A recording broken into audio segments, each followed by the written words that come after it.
You're listening to the Corbett Report.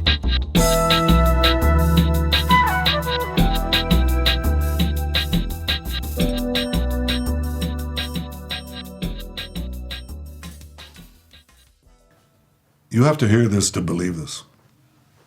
The International Criminal Court in The Hague is contemplating issuing arrest warrants against senior Israeli government and military officials as war criminals.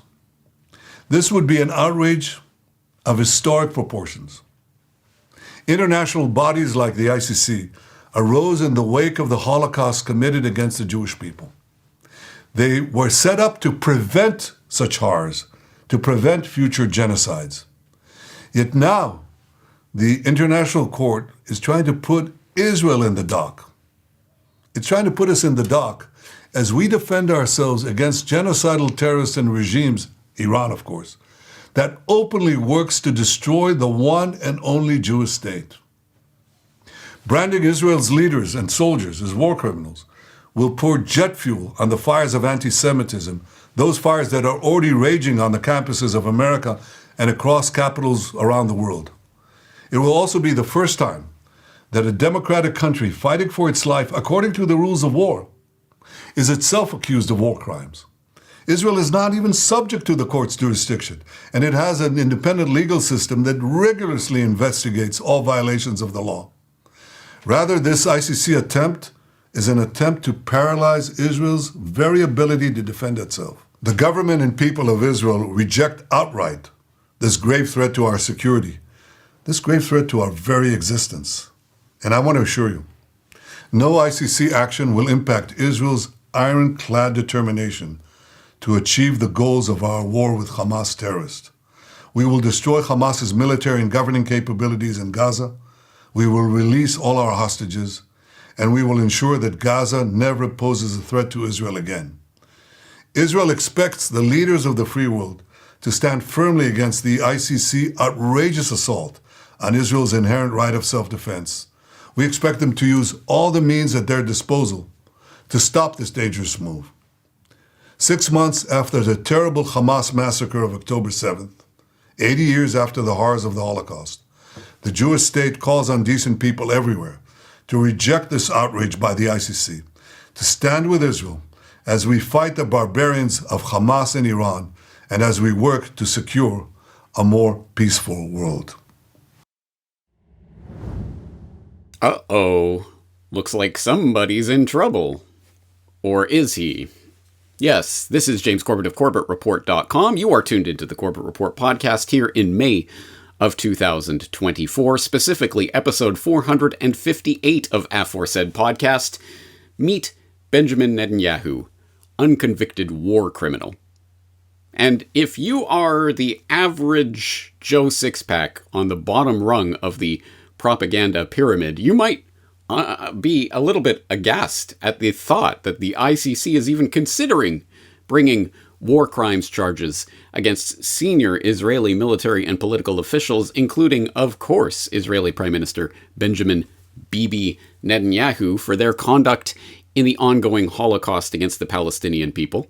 Because presumably you get your information from sources like the New York Post, and the New York Times, or the New York Post, or the Jerusalem Post, or the Washington Post, or any of the other posts.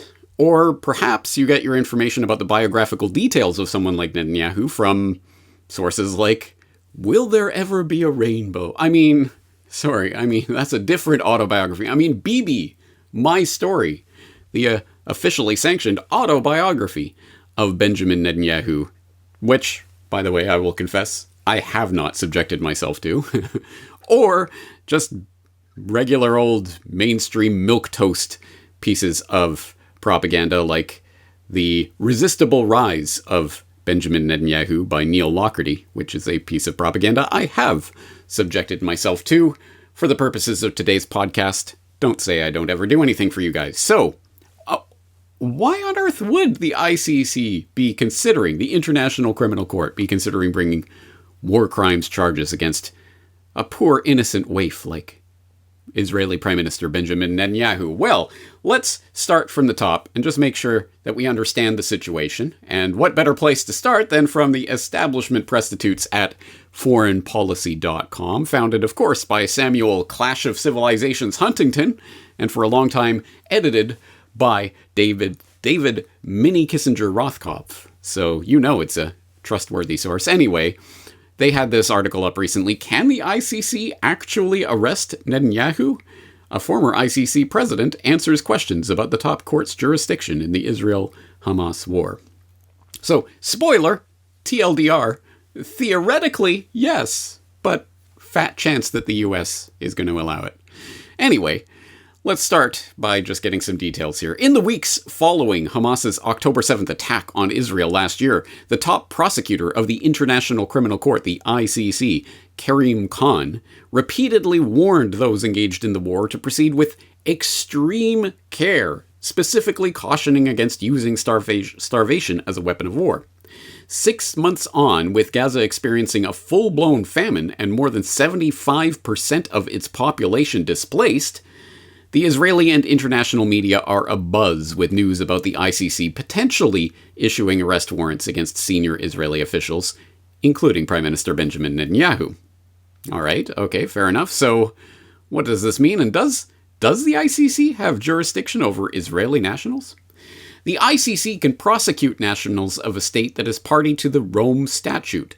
It can also prosecute crimes committed on the territory of a state that is party to the treaty, whether or not the defendant state is party to the Rome Statute. Even though Israel is not a party to the treaty, Palestine is a member state. Thus, the ICC can prosecute Israeli officials for complicity in crimes that Israel Defense Forces, IDF soldiers, allegedly committed on Palestinian territory. Conversely, the court has jurisdiction over individual members of Hamas as Palestinian nationals for the international crimes they allegedly committed in Israel as well. The same legal principle has been used in the case of Russia, which is not a party to the Rome Statute. Statute? In 2022, a group of 39 countries, including France, Germany, and the United Kingdom, called on the ICC to investigate the Russian invasion of Ukraine. This resulted in the ICC issuing an arrest warrant against Russian President Vladimir Putin, remember that? For committing war crimes on Ukrainian territory, a move that was applauded by US President Joe Biden when he was informed what year it was and what was happening. Thus, it would be contradictory for any of these states to accept the ICC's jurisdiction over Russian nationals, but not those of Israel. And we all know, hypocrisy? No, certainly. They would never think of being hypocritical about this. Anyway, well, surprise, spoiler, none of this really matters. As it goes on to say, it is regrettable that some states have been unwilling to support the court, notably in the execution of arrest warrants, when their friends and allies are concerned. For example, many African and Middle Eastern governments, such as the Democratic Republic of the Congo, Jordan, Malawi, Nigeria, and South Africa, failed to arrest former Sudanese President Omar al-Bashir when he traveled to their countries. This has left many of the court's arrest warrants unexecuted. In some instances, member states such as Canada, Germany, Nigeria, and the UK have made public statements in support of their political allies in situations before the court, notwithstanding that such statements are purely political and tend to undermine the global perception of the court. Indeed, well, we wouldn't want to undermine the global perception of this austere court, would we? Well, still, what are the actual charges? I mean, what would they specifically be prosecuting for? Well, the best I can come up with for you is from The Economist. Yes, the Rothschild Economist. Could the International Criminal Court indict Benjamin Netanyahu? Which goes on to say that as for the alleged crimes, Israeli legal officials suspect the ICC, they don't know, but they suspect the ICC is investigating the obstruction of humanitarian supplies into Gaza, which international aid organizations claim has brought parts of the enclave to famine. The ICC could be considering an indictment on international starvation, a war crime.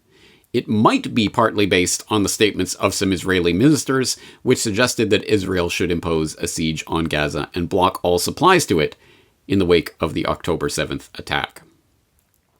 All right, so what do we know here? Not very much, because at least at the time that I'm recording this, whatever charges may or may not be forthcoming, or indictment may or may not be forthcoming, hasn't been issued yet. So we don't know what specifically is being investigated, or what the Israeli, even which officials might be under indictment, etc., etc.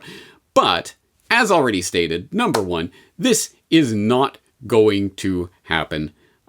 Bibi has already recruited Uncle Sam to step in and make sure that the ICC doesn't do anything. And there has already been threats of retaliation if they even think about bringing any war crimes charges. I'll put the link in the show notes if you need documentation on that. So, number one, it's not going to happen. But number two, would we even want the International Criminal Court to be the venue at which such charges are being laid? Not only is the ICC an inherently corrupt kangaroo court that only exists, or has only existed to this point, to prosecute African warlords and the occasional other baddie on the U.S. State Department hit list, like, say, Vladimir Putin. But it has done very little in terms of actually prosecuting real war crimes by, say, the Bushes or people like that. But beyond that, it is an institution whose very purpose is founding its basic core precepts is to prop up the idea of a global judicial system that is going to be part of the cornerstone of a future proposed global governmental system. So no, we do not really want to be giving power or energy to something like the International Criminal Court and the entire system of global government that it portends. If you want more information about either of those two aspects of the court, its kangaroo court nature, I will direct you back to an editorial I wrote several years ago now on Victor's Justice, the truth about the International Criminal Court. And if you want more about how the ICC fits into that greater international judicial system framework on the path towards global government, I would suggest you check out or refamiliarize yourself with episode 261 of this podcast on international law. But having said that, okay, this particular story is almost certainly a nothing burger. I am not holding my breath and waiting to see Bibi in an orange jumpsuit sitting there in front of the ICC judges. I just don't see that happening as a real possibility. But let us use this moment at least as a teachable moment. It's an exercise in education, or possible education, for the average person who may be surprised that the ICC would even be considering such a move. So let's just imagine there is a universe in which there is some institution that could actually bring real war crimes charges with real teeth against someone like Benjamin Netanyahu and prosecute it to completion. What would that look like? What kinds of charges would be brought up? For what reasons? Who is Benjamin Netanyahu? Well, that's what we're going to explore today, friends. And I suppose this probably doesn't need to be told to the regular Corbett Report audience, but I will say it anyway. You are not going to find the answer to that question, who is Benjamin Netanyahu, from the trite TikTok packaged biographical summaries that you'll find from the corporate prostitutes. Born in Tel Aviv in 1949, Netanyahu spent several years during his youth living in the United States before returning to Israel at the age of 18 to join its military. And he thrived in the military. Netanyahu served as a captain of an elite commando unit called the Sayeret Matkal after being recommended by one of its members. His service ended in 1972, but that certainly wasn't the last time he would fight. He moved back to the United States to study at MIT. The death of his brother affected him immensely, as the violent death of anyone's brother would. But it also enlarged his sense of purpose. The early 1990s saw Netanyahu's entry into Israeli politics as a member of the Likud party. His rise within the party ranks was swift, and by 1996 he became the youngest person ever to be elected as the Prime Minister of Israel. Yada, yada, yada, etc., blah, blah, blah. I'm sure you know by now how that sort of turgid mainstream high school essay level hagiography goes by now, but if not, by all means, follow the links in the show notes to all of those sources, and you can explore from there to find other mainstream, rather dull presentations of Benjamin Netanyahu's life. But I trust that once you do so, you will come back to the exact same spot, asking the question, so who is Benjamin Netanyahu really? Well, to answer that, let's go back to the beginning. And no, by the beginning, I don't mean the moment of his birth in Tel Aviv or anything of that sort. No, I mean the beginning of the birth of his political career, not in Israel, but in the United States, and as an American political figure representing Israel in America, because I think that's highly pertinent to where a lot of Netanyahu's political base and support comes from, and how he got into the position of power that he did in Israeli politics was via the back door, in a sense, through American television appearances. Specifically, I think of course, he was a figure that was featured in the 1980s. He was the Israeli ambassador to the United Nations, etc. So he had some experience in front of the cameras, and he had been an self-proclaimed expert on terrorism, founding his Terror Institute in the name of his brother after his brother's death, which we'll get into later. But he had something of a presence. But it wasn't until precisely the evening of January 18th, 1991, which I'm sure you will recognize was the early hours of the beginning of the first Gulf War.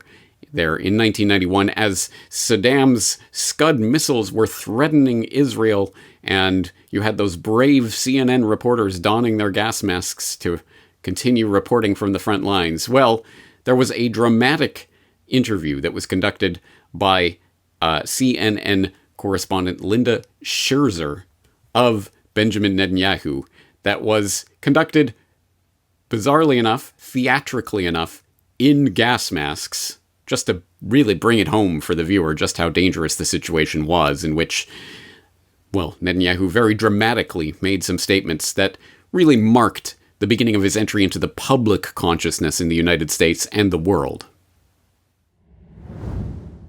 You were asked a little earlier, before the air raid started, what you expected Israel's response would be, what your reaction was to the president's comments earlier tonight. Can you repeat them for us now? I must say that this is the darnest way to conduct an interview, if, to borrow a phrase. But of course, what it does demonstrate, I think, in a fairly dramatic way, is the kind of threat we're facing. Now, we would like to see that threat removed, and we will take the actions that are necessary to remove it. I cannot tell you when, I cannot tell you where, I cannot tell you how, but we will make sure that Israel is safe. Again, Reed, as I mentioned earlier, it is quite difficult to speak through these masks. The country has been advised, and we as well, to go into a sealed room, which we have prepared in our office. I think that perhaps it might be a wise idea for us to do that now. Riveting television, indeed.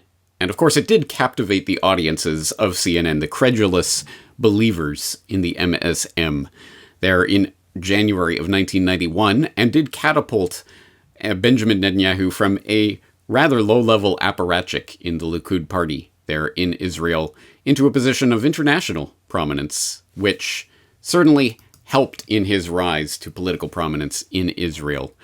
But let's back up the truck a little bit and find out a little bit more about the family history of Netanyahu, because I think it is pertinent to what we are studying today.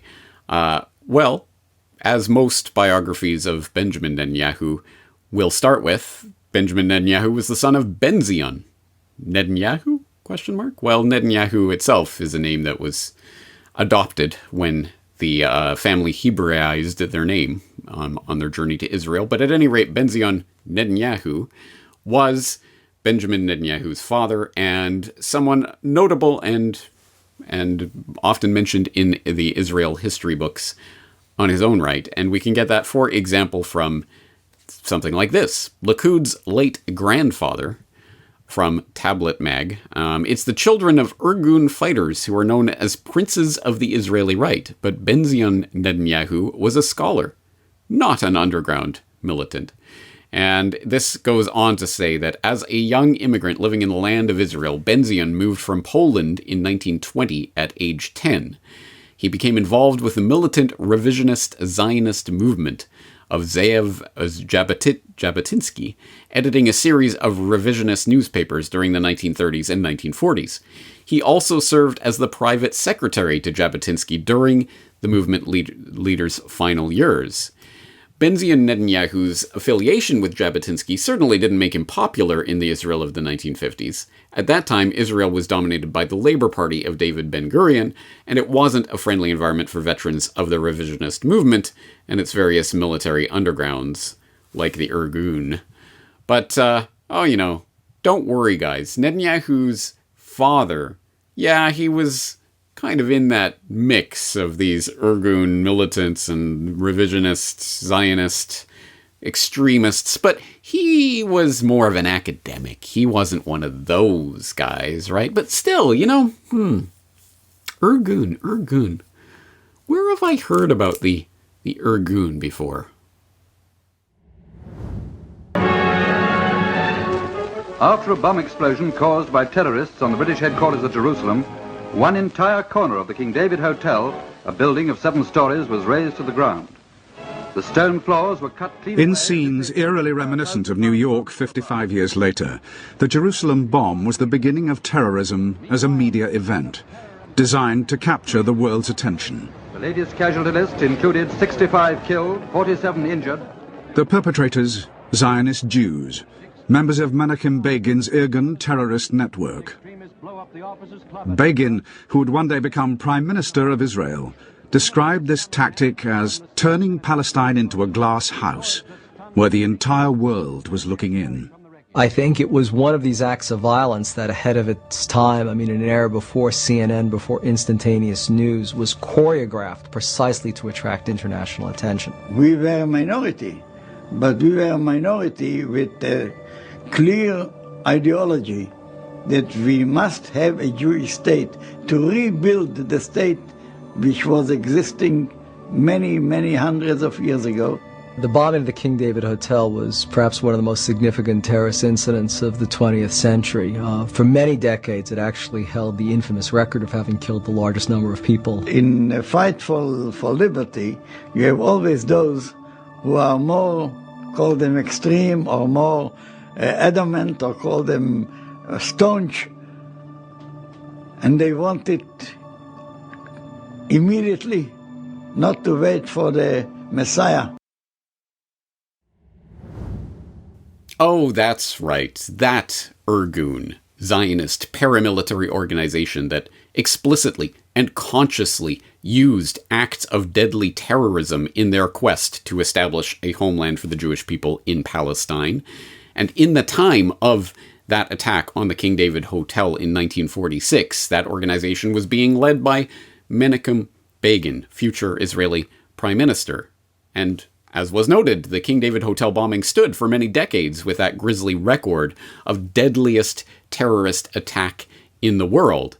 So the question has to be raised. What does Benjamin Netanyahu, the founder of the Yonatan Institute, named after his slain older brother, which seeks to determine the roots of terrorism and explore the ways and means by which that threat can be stamped out. What does Benjamin Netanyahu have to say about Begin and his deadly terrorist legacy? Surely he must condemn the acts of violence used in a struggle for freedom by an oppressed people against an oppressor, right?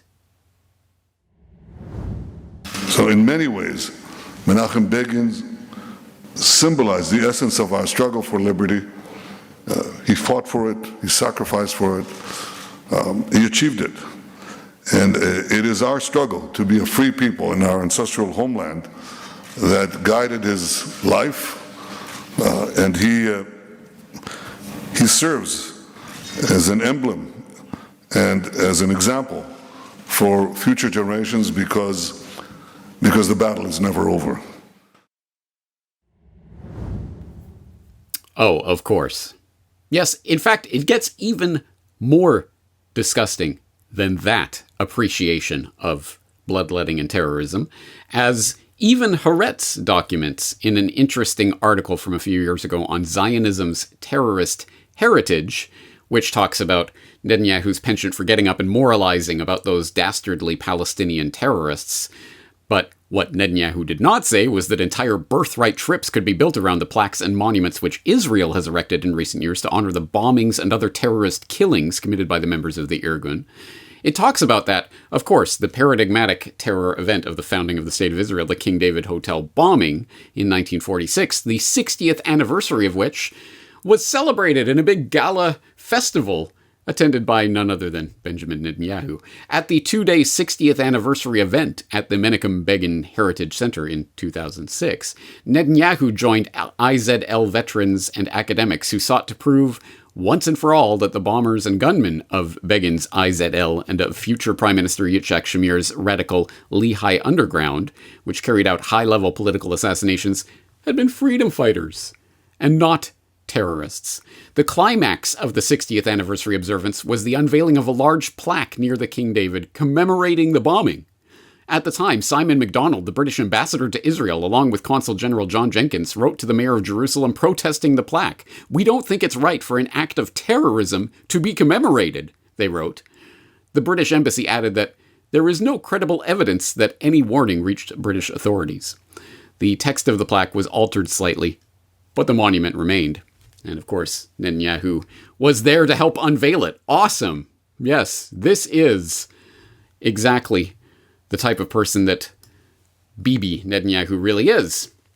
But we are jumping the timeline here, because if we want to really start examining the criminality of Benjamin Netanyahu, we have to look way back in the past, well before his political career ever began, back when he was a lowly businessman in the United States. Or so people thought. Yes, if you read any mainstream biography of Benjamin Netanyahu, they will inevitably talk about his early life, the importance of his father and his influence on the family, and of course, the influence of his older brother, Benjamin's older brother, Yonatan, who has become a folklore hero in Israel state lore as an IDF fighter who fought in the Six-Day War. Rose to prominence with a Medal of Distinguished Service and was given command of one of the leading armored brigades in the Golan Heights, who ended up being the only Israeli military officer killed in the famed Operation Entebbe, a counter-terror mission in Uganda, which in 1976, it was a huge success, really. 102 of the 106 hostages who had been kidnapped by Palestinian and German terrorists were freed by the valiant IDF, but Yonatan ended up being the only person killed. And as a result, of course, Benjamin Netanyahu created the Yonatan Institute to commemorate his brother and to work towards ending terrorism and blah, blah, blah. What these biographies, however, won't tell you about that interesting time in Netanyahu's life there in the early 1970s is, his participation in an criminal Israeli nuclear smuggling ring in the United States. In terms of the FBI uncovering a multi-node network, this one happened to be centered in California. Milco was a company that was incorporated in 1972 by a man named Richard Kelly Smythe, who, when he was discovered sending 800 Krytrons, which are dual-use items that could be used to trigger nuclear weapons, when he was discovered doing that, he skipped bail in the mid-1980s and disappeared until he was picked up by Interpol in the early part of 2000. And so the story is interesting and explosive because after multiple attempts and denials, we had a document release in which the key contact, or one of the key contacts that Smythe was meeting with to set up sales in Israel, was none other than Benjamin Netanyahu. And so the document which I'm kind of holding up right here for the people who are on video, actually names Benjamin Netanyahu as being an employee of Heli Trading Company, which was the node in Israel that would receive Ministry of Defense requisitions that they would pass on to Milco. And so the interesting thing about this, of course, is the high-profile nature of Benjamin Netanyahu, the fact that the smuggling ringleader has been identified as Arnon Milchan, a person any American knows for his movie productions such as Pretty Woman and other favorites, who is running this and who a recent book has named as being a top economic espionage spy for Lacom, who worked under Benjamin Bloomberg and Raphael Eaton.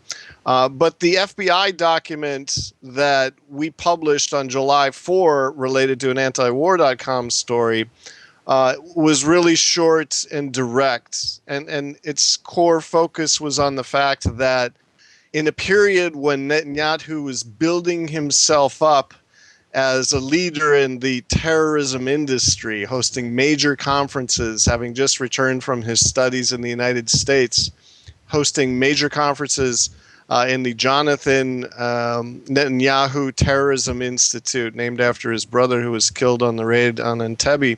Here's a person who was supposed to be working as a furniture company executive, and yet these documents, which are very credible because of what they were, which is testimony from Richard Kelly Smith after he was returned from his exile overseas and finally forced to serve a prison sentence. These were the statements that he made to FBI agents in a district attorney office when they debriefed him and wanted to know what the extent of the nuclear technology smuggling network was. And boom, there's Benjamin Netanyahu. But what's a little nuclear smuggling between frenemies, am I right? Okay, we could talk about that.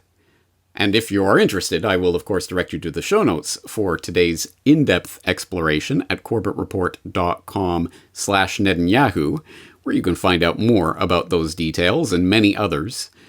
Or we could talk about the ongoing bribery and corruption charges against Benjamin Netanyahu that are still continuing to be pursued to this day. Yes, if you don't know about Case 4000 and all of the implications of that, I will direct you to the previous work that James Evan Pilato has done on that with myself over at New World Next Week, or you can even read about the latest updates on that. But that's not what we're talking about today. We're not talking about the regular, everyday, run-of-the-mill criminality that defines the kakistocracy of every single nation-state on Earth, Israel, of course.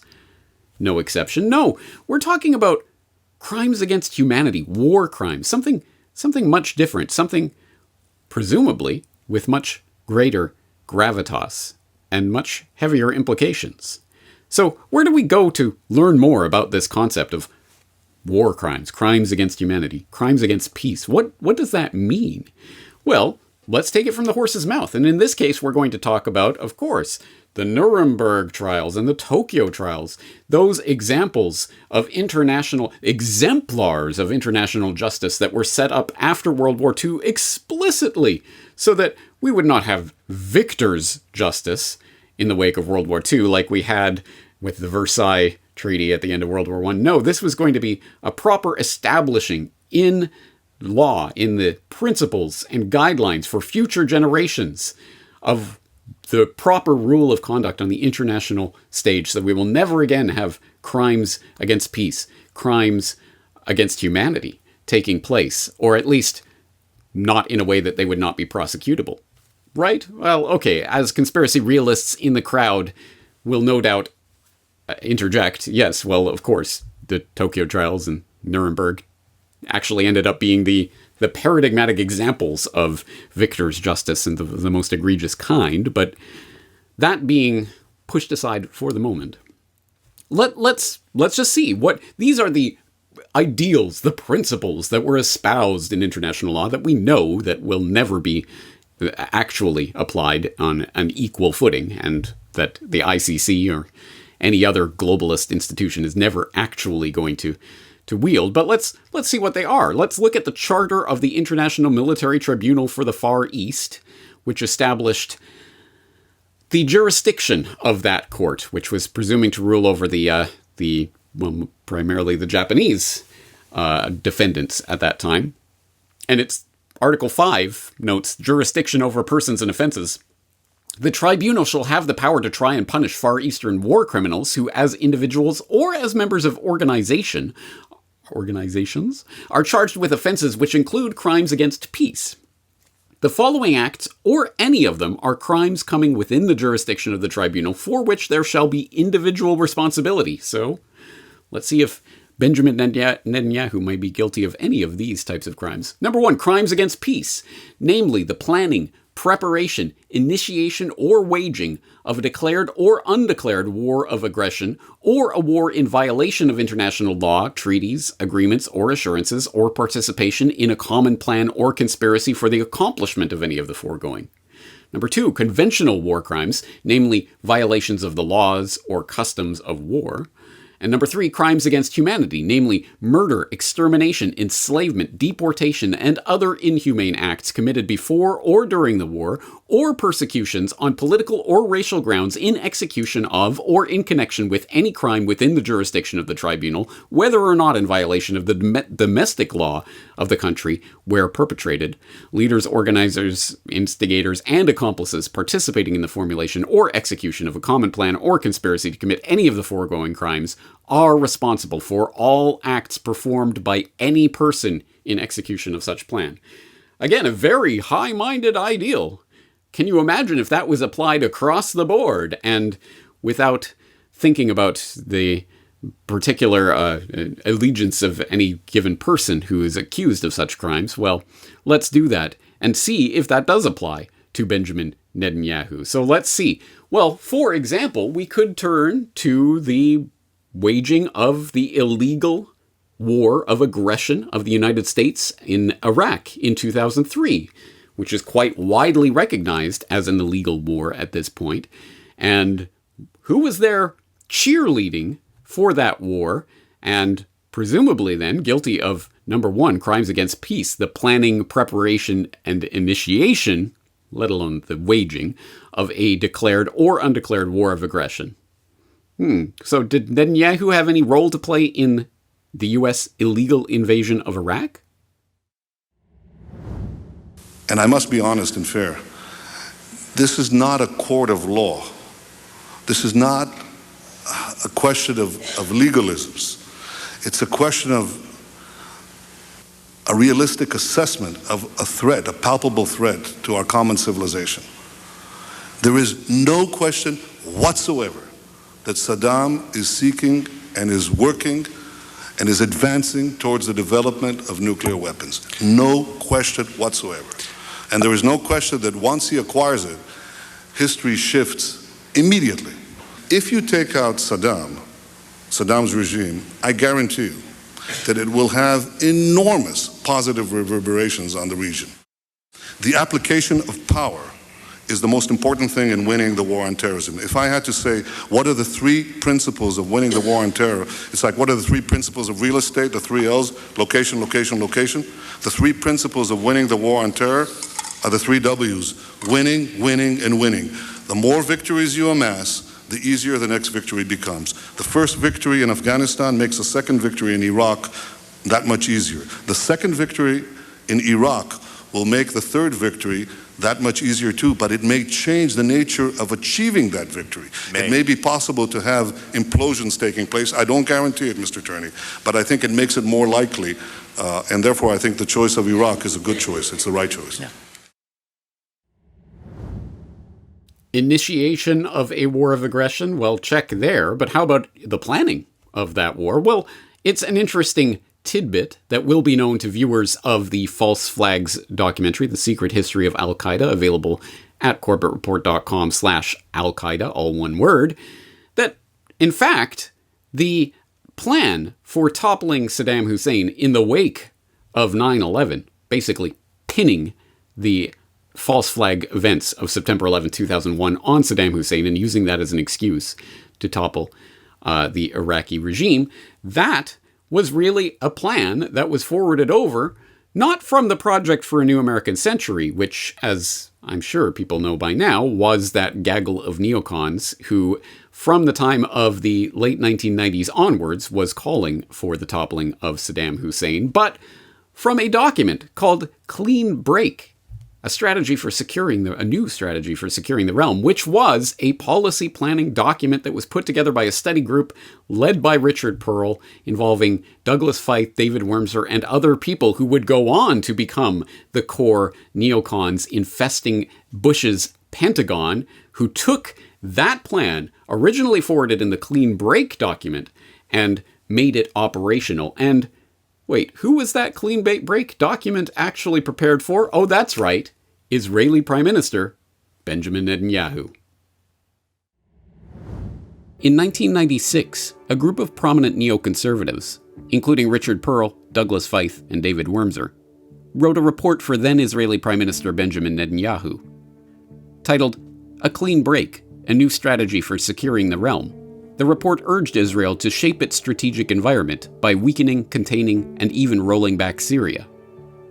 The way to do this, the report concluded, was to focus on removing Saddam Hussein from power in Iraq, an important Israeli strategic objective in its own right, as a means of foiling Syria's regional ambitions. In 1997, 25 prominent neocons, including 10 who would go on to serve in the Bush administration, and even Jeb Bush, the future president's brother, signed a statement of principles as the founding charter of a new think tank called the Project for the New American Century. The statement called on then-President Clinton to reverse the defense spending cuts that marked the post-Cold War era and to increase defense spending significantly. In 1998, the group followed up with an open letter to Clinton urging him to turn your administration's attention to implementing a strategy for removing Saddam's regime from power. Surrounding himself with neocons on the campaign trail, and eventually installing those neocons in all of the key security positions in his cabinet, President George W. Bush wasted no time in making these regime change dreams a reality.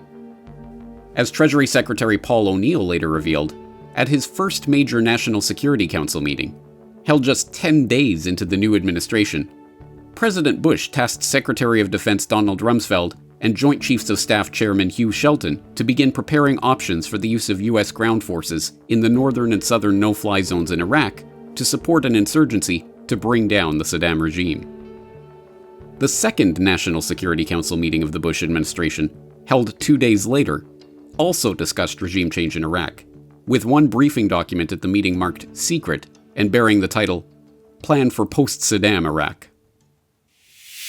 From the very first instance, it was about Iraq, it was about what we can do to change this regime.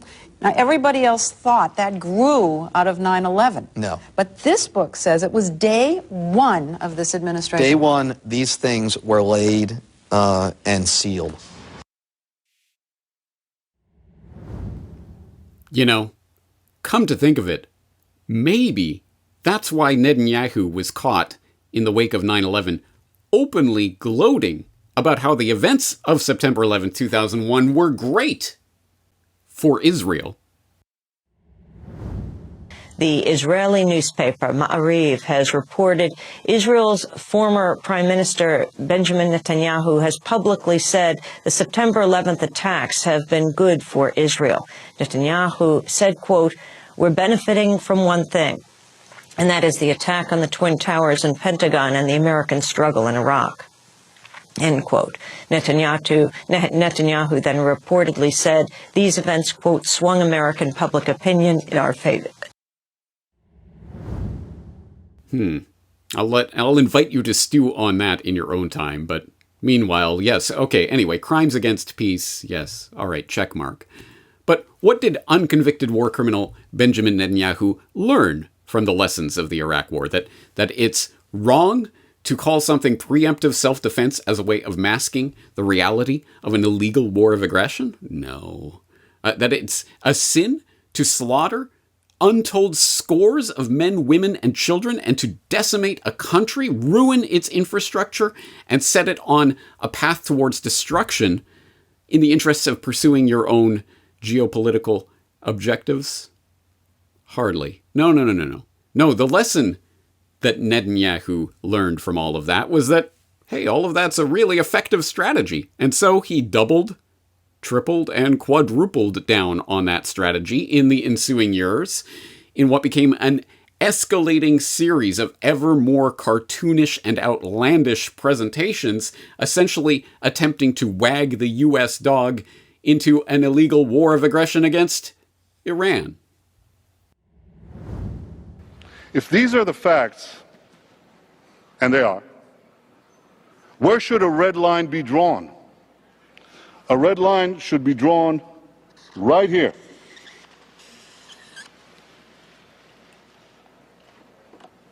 Before Iran completes the second stage of nuclear enrichment necessary to make a bomb. Ladies and gentlemen, history has placed us at a fateful crossroads. We must now choose between two paths.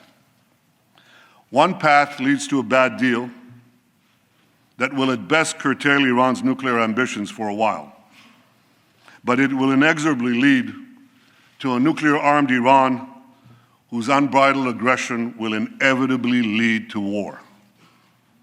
The second path, however difficult, could lead to a much better deal that would prevent a nuclear-armed Iran, a nuclearized Middle East, and the horrific consequences of both to all of humanity. A few weeks ago, in a great intelligence achievement, Israel obtained 1/2 ton of the material inside these vaults. And here's what we got. 55,000 pages,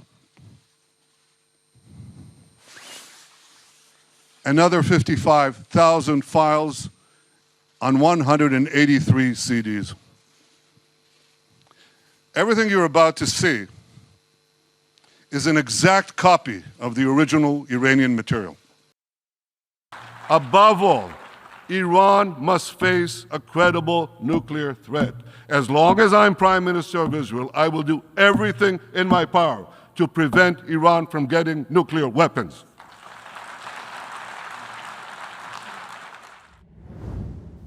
There is doubtless much else to document in the ignoble history and career of Prime Minister Benjamin Netanyahu, Israel's longest-serving prime minister. But for the purposes of today's war crimes indictment, the most pertinent would be his behavior towards the Palestinian people. And it's in that context that we can turn back to that charter for the International War Crimes Tribunal in the Far East, which noted crimes against humanity, namely murder, extermination, enslavement, deportation, and other inhumane acts committed before or during the war, or persecutions on political or racial grounds in execution of or in connection with any crime within the jurisdiction of the tribunal. To note that as Israel's longest-serving prime minister, Benjamin Netanyahu has overseen the expansion of the illegal settlements in the West Bank and the expansion of the apartheid state that Israel now documentably is. Israeli Prime Minister Benjamin Netanyahu has vowed to annex Jewish settlements in the occupied West Bank if re-elected next week. The statement he made in an interview with an Israeli television channel marks a policy turnaround. Netanyahu has promoted Jewish settlement expansion in his 4 terms as prime minister, but until now, he's refrained from presenting plans for the future of the West Bank settlements, which are widely considered illegal under international law. עם הסדר, בלי הסדר, מדינת ישראל חייבת לשלוט ביטחונית על כל השטח מערבית לירדן. זה תנאי הכרחי. וזה מתנגש עם רעיון הריבונות. מה לעשות? The Israeli government's ambition for the Palestinian territories comes as no surprise to Hafez Harani. This Bedouin's farm is in Masafa Yatta, the West Bank, on the edge of the Negev desert, and on the front line of an Israeli land grab for years now. The 7th of October attacks turbocharged that process. We've been filming with the Haranis over the course of the last 14 months. watched an empowered group of settlers next door move away from sticks and stones to assault rifles. The Harani's cousin shot in the stomach. The family and what's left of their farm now staring down the barrel of the gun.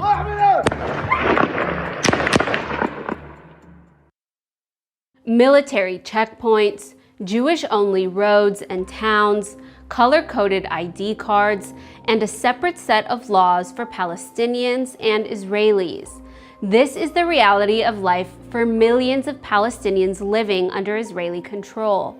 From the occupied West Bank and East Jerusalem to Israel and the Gaza Strip, Palestinians are living under a system of laws and rules that discriminate against them based on one principal factor: the fact that they are Palestinian. This morning, a top former Israeli general went on national radio in Israel to say there has been absolute apartheid in the occupied West Bank for the past 57 years, and even compared the situation there with Nazi Germany. And writing in the Israeli newspaper Haaretz this week, South African-born Jewish journalist Benjamin Pogren said that he had spent years arguing with all my might against the accusation that Israel is an apartheid state. However, the accusation is becoming fact, as every day sees government ministers and their allies venting racism and following up with discriminatory actions. I have to ask you, though, because we're sitting here talking and we're listening to the call I'm listening to prayer, to it. I hope you are listening to which it. is a reminder, I think, of the people who live here, but also the people who live in Gaza. What happens to them in this vision of this new settlement with Jewish settlers even in Gaza City? What I think about Gaza, the Arabs of Gaza lost the right to be in Gaza on the 7th of October. Yes, I do hear the mosque, I do hear the prayer. Things were different until the 7th of October. No Arab, I'm speaking about more than 2 million Arabs. They will not stay there. We, Jews, will be in Gaza. That sounds like ethnic cleansing. Okay. Palestinians and settlers live sometimes just a few meters away from one another, and yet their lives are completely different. Palestinians live under military rule. Some of their most basic rights are systematically violated, and they can be held indefinitely without trial or charge. Their complaints of settler violence are rarely taken seriously or even investigated. And that's why we're taking you to the village of Qusra, where Palestinians are surrounded by some of the most violent settlers. Just days into Israel's war on Gaza, settlers here killed 6 Palestinians in 24 hours. 63-year-old Ibrahim Wadi and his 25-year-old son Ahmad were gunned down during a funeral service for the other victims. They got stopped here on the main road by settlers who intercepted the funeral procession, and both Ibrahim and Ahmad were shot dead here. بعد شوي يجي الضابط يمسكه ياخده على رصيف تاني، يطلب من الجندي اللي قباله إنه بدك تطلق النار عليه بمسافة 0 متر.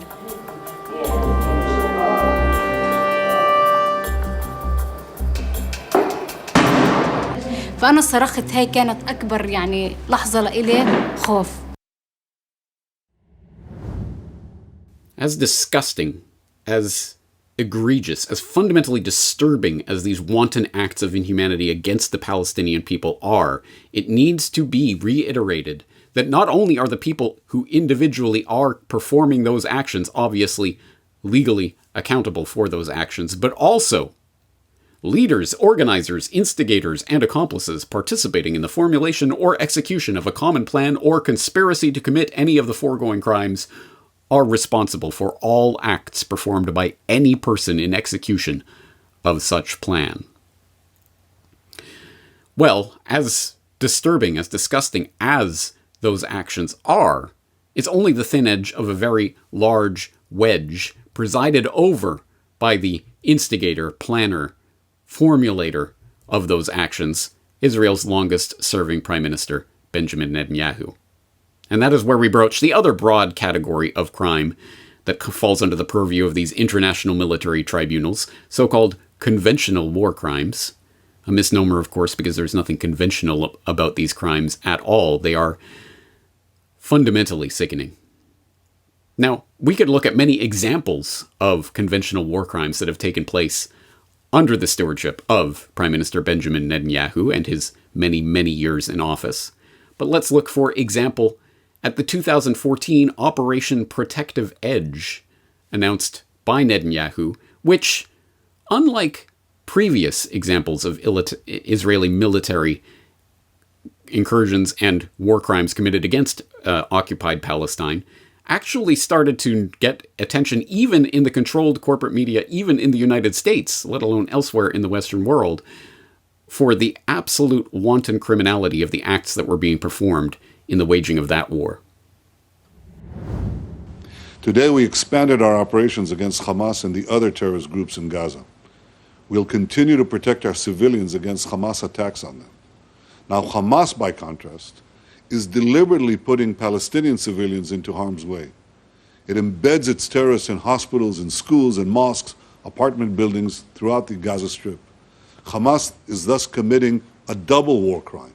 It targets Israeli civilians while hiding behind Palestinian civilians. This operation could take time. We're resolved to defend our families and our homes. Well, just a little while ago, Israel announced the name for this operation. It's calling it Operation Protective Edge. And immediately after that announcement was made, there were 2 airstrikes on Gaza, one down near the Egyptian border and one in central Gaza. Now, our sources in Gaza tell us these are houses probably belonging to militant leaders. And this represents something of a change of tactics. Until now, Israel has been striking areas where missiles were being launched from, or facilities, training facilities and whatnot, belonging to Hamas and other militant groups. So really, these are just the opening salvos. When Israel gives a name to an operation, it means that it's serious. Some of the bravest victims of the conflict between Israel and Hamas are Gaza's children. The territory is young. About 40% of the population is under 15. That means many of the strikes have hit people like Ahmed Bouslech, who was only 8. He was standing with his family waiting to be evacuated by bus out of a UN shelter that was under attack when an explosion hit the courtyard. This is one of many cases Palestinians want the UN to investigate. International activists searching for the dead and the wounded during a brief ceasefire. In the green T-shirt, a 22-year-old local man, Salem Shamali, looking for relatives. A shot rings out, apparently from an Israeli sniper. Salem was hit, but was still calling out, still alive. After 2 more shots, he was dead. 3 weeks of fighting have left at least 1,400 Palestinians dead, mostly civilians. One of the latest casualties, a Palestinian baby girl born Monday after her mother was killed. The child did not survive. Israel says 56 of its soldiers and 3 civilians have been killed. Today, the Israeli Defense Force has again released footage purporting to show airstrikes aborted due to the proximity of children and other civilians. But for all their boasts of humanitarian bombing, children and civilians comprise the vast majority of the 200 killed and 1,400 injured here in just 9 days.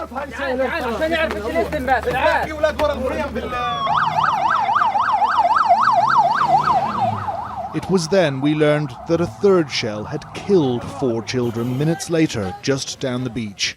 2 still grabs from CCTV appear to show the 4 boys playing football, and then the shell strikes. But all of this, all of the documented criminality that took place under the authority of Benjamin Netanyahu, only serves as background, as context for the main indictment against Benjamin Netanyahu, his participation in the Holocaust that is taking place in Gaza as we speak. October 7 testimonies reveal Israel's military shelling Israeli citizens. This big-time report from thegrayzone.com. Israel's military received orders to shell Israeli homes and even their own bases as they were overwhelmed by Hamas militants on October 7th. how many Israeli citizens said to have been burned alive were actually killed by so-called friendly fire. Several new testimony by Israeli witnesses to the October 7 Hamas surprise attack on southern Israel adds to the growing evidence that the Israeli military killed its own citizens as they fought to neutralize Palestinian gunmen.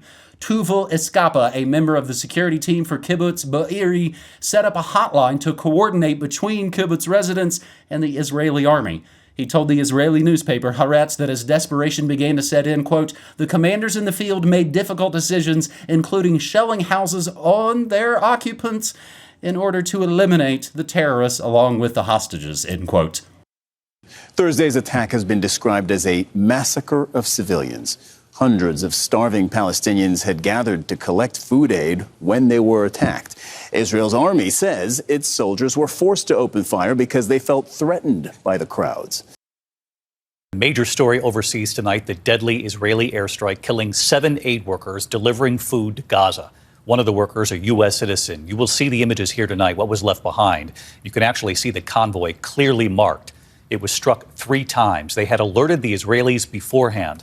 The White House tonight saying it is outraged. Prime Minister Netanyahu calling it unintentional, saying it happens in war. They cite specific instances, including one that the report itself cites. There you see on the Jabalia refugee camp in October. The report says it killed dozens of children and wounded hundreds as an example of a violation of international humanitarian law. The argument there is that Israel should face consequences, says Charles Blaha, who's a former career Foreign Service officer who worked in the State Department's office that monitors if countries comply with international humanitarian law. What have they done to deserve this? A woman cries out as people gather around those who died following an Israeli airstrike on a camp in central Gaza, where the grief and heartache is palpable.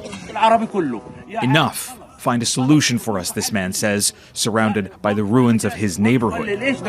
High above the nearly unnavigable landscape of this war-torn region, more aid is being dropped down in hopes of saving people from starvation, few as that may be. We must act now before it is too late. While several hundred aid trucks were allowed into Gaza on Wednesday, aid organizations say a growing number of infants are on the brink of death as their tiny bodies struggle to function.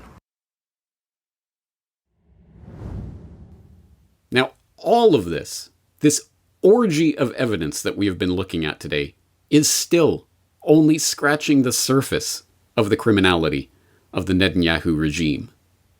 But I trust that it at least goes some way towards answering that question. But why would the ICC indict poor old Bibi Netanyahu? As always, I exhort you not to listen to me or anyone else or take anyone's word for any of this. All of the sources, all of the documents, all of the videos, everything that I have cited today will be in the show notes at corbettreport.com/Netanyahu. So the ball is now in your court to start engaging with this material and coming to your own conclusions about the guilt of someone like Benjamin Netanyahu. He certainly isn't the only unindicted war criminal in the world, but he is one of them. That's going to do it for today's exploration. I'm James Corbett of corbettreport.com, and I look forward to talking to you again in the near future.